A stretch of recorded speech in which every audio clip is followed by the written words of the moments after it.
नमस्कार, स्वागत है आपका आपके अपने YouTube चैनल वीके एस्ट्रोलॉजी में।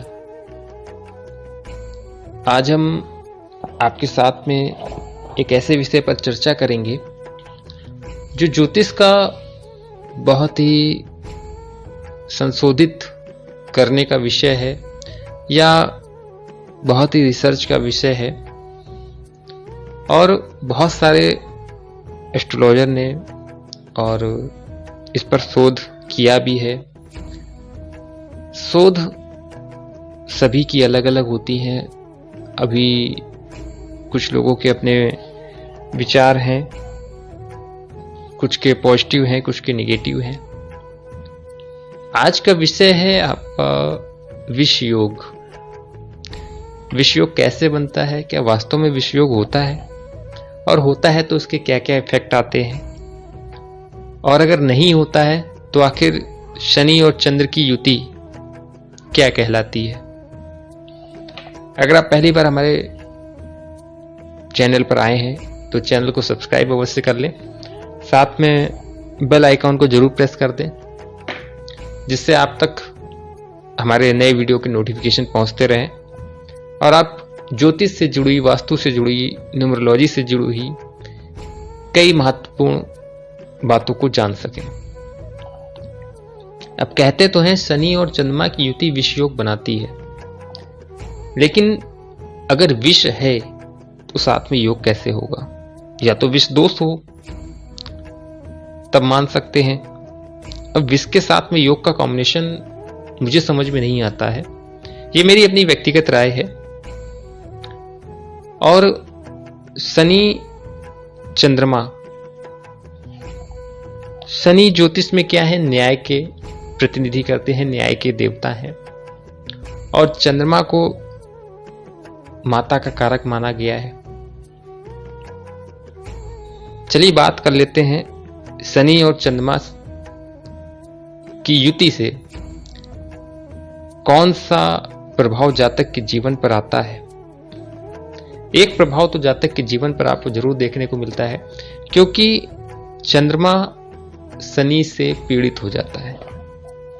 भाई अगर शनि और चंद्रमा का जब कॉम्बिनेशन बनता है, जब कंजंक्शन होता है, जब युति होती है, तो जाहिर सी बात है चंद्रमा कहीं ना कहीं शनि के प्रभाव में आएगा।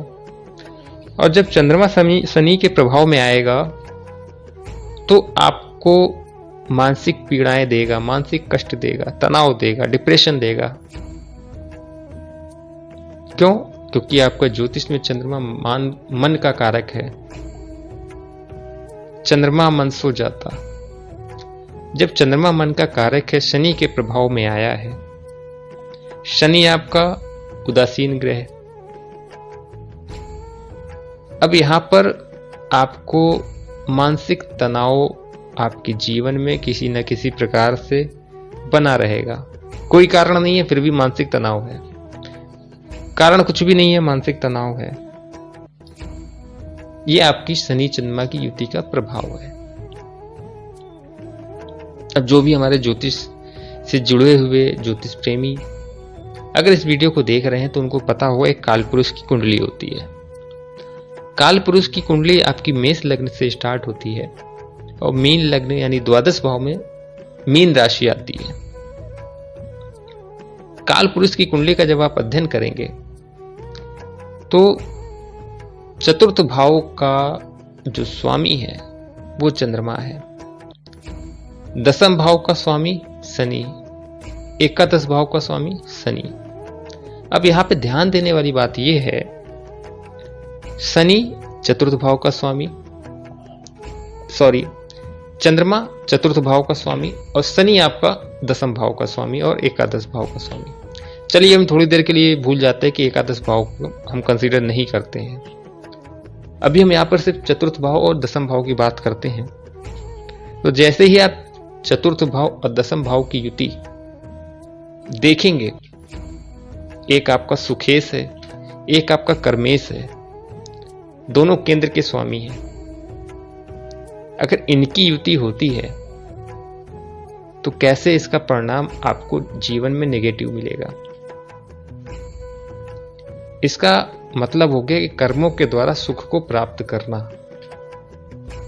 अपने कर्म से सुख को प्राप्त करना। अगर यह युति अच्छे भावों में बनती है, 6 8 12 में नहीं बनती, मान लीजिए मारक भाव में नहीं बनती है, तो यहाँ पर इस युति का प्रभाव जातक के जीवन पर पॉजिटिव वे में आएगा। आपने देखा होगा, बहुत सारी कुंडलियां देखी होंगी, उनमें शनि चंद्रमा की युति होती है, लेकिन जीवन बहुत अच्छा चल रहा होता है, लेकिन मानसिक कष्ट रहता है। वहीं किसी की आप कुंडली उठा करके देखते हैं, शनि चंद्रमा की युति अगर पाप प्रभाव में है या 6 8 12 भाव में है, तो उसके जीवन में संघर्ष होता है, उसके जीवन में तनाव होता है, भटकाव होता है, मानसिक कष्ट होता है, मानसिक पीड़ाएं होती हैं। तो यह भी महत्वपूर्ण है कि आपकी शनि चंद्रमा की युति किस भाव में बन रही है। अब बात करें यहां पर, तो पहला तो आपका कर्मेश और सुखेश की युति हो गई। अब एक पॉइंट और यहां से निकल के आता है, कर्मेश के साथ में एकादशेश भी है, यानी आपके लाभ के भी स्वामी हैं शनि आपकी कालपुरुष की कुंडली में। चतुर्थ भाव आपका सुख का भाव है। जब दोनों की युति होगी तो आप लाभ के माध्यम से सुख को प्राप्त करेंगे। जीवन का उद्देश्य क्या होता है सभी का? पैसा किस लिए चाहिए होता है भाई? अपने जीवन में सुखों को बढ़ाने के लिए चाहिए होता है, और यह युति आपको ईश्वर की तरफ से मिली है। तो ऐसे जातक के जीवन में सुखों की कमी नहीं रहती, कभी भी सुख की कमी कभी भी नहीं रहेगी।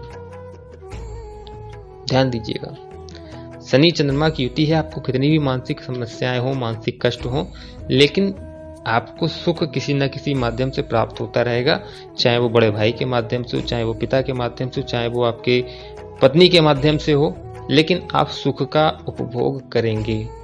भले आपके पैसों से नहीं हुआ, लेकिन सुख में कमी नहीं हुई।